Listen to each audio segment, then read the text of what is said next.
20th, 1969, a history was created when Neil Armstrong and Buzz Aldrin stepped out of their Apollo 11 lunar module and put their feet on the face of moon. The entire world was proud of this event, especially America. Many of us think this mission was a great success without any hitch. But many of us don't know the scariest moments that made the control center Houston numb and almost gave a heart attack to the flight director, Gene Kranz. There were moments when Gene Kranz, the flight director, was a millimeter away from pressing the abort button. The problems started when the lunar module detached from the command module. So what is the lunar module and what is command module? There were two units in Apollo 11. If you look at this, is the entire Apollo 11 that has control unit as well as the lunar, control module as well as the lunar module, command module and the lunar module inside it.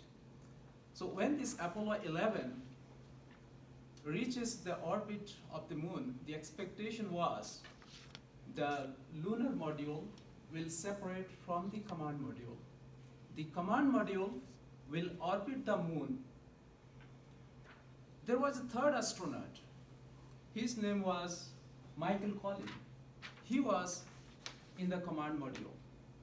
So Michael Collins was orbiting the moon in the command module. And Neil Armstrong and Buzz Aldrin, they were supposed to head towards the moon and came back to this control module, command module for their return. So it was like Michael Collins is saying, hey, Neil and Buzz, you guys go to the surface of the moon. I'm here waiting for you guys. When you finish the work, when you rob the moon, you come back, I will take you back to the Earth. So as soon as this lunar module separated, the communication with the control center Houston got lost. And to make the situation worse, Aldrin noticed a frozen screen with an error code 1202. Neil Armstrong was trying to contact the control center Houston. What does that mean? Due to communication failure, the Houston control center was not able to receive the message. A few moments later, a terse and tense voice of Neil Armstrong was heard from the speakers in the control center Houston. Give me the meaning of the program error. It was hard for the control center to grasp that a life or death struggle was playing out 240,000 miles away from the Earth in a small, fragile machine that is rapidly descending to the moon.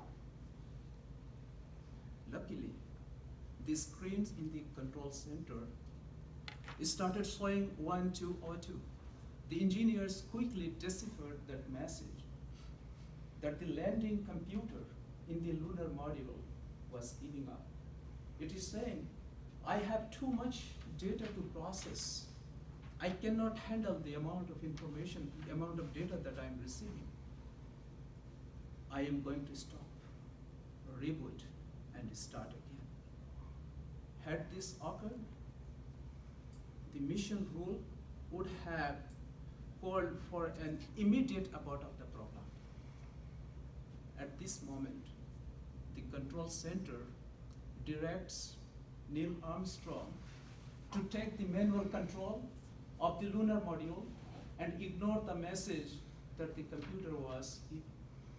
So Neil Armstrong takes charge and he navigates the lunar module.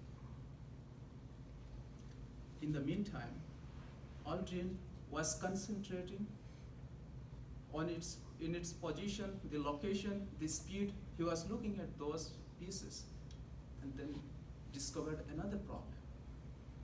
They were not at the location where they were supposed to be.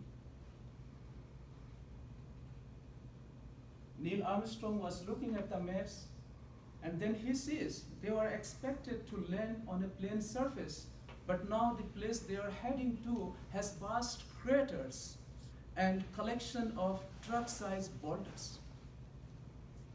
Since he was navigating manually, he was trying his best to find a plain area for landing. Aldrin notices an imminent alarm, 60-second fuel alarm. Per mission rule, by the time they land the moon, there should be 2 minutes of fuel left. But now they have not landed and 60 seconds warning was coming. On the ground, flight director Gene Kranz was ready to press the abort button, but he was waiting for the moment. He was waiting for the lunar module to get closer to the moon so that the moment he hits the abort button, the rocket will be ignited to push the lunar module back to the command module so that the astronauts will be safe. But he could not do when that module is far away from the moon surface because it will not get enough thrust, enough propulsion when the rocket is ignited. So he was waiting for the last moment. In the meantime, the 30-second alarm was coming out. By this time, Aldrin was sneaking out, and he could see the shadow of the sun. And Neil Armstrong was focusing on his landing. They were 10 feet above the moon's surface. So Neil Armstrong, at that moment, was in no mood to listen to anyone, to any of the instructions that was coming from the control center.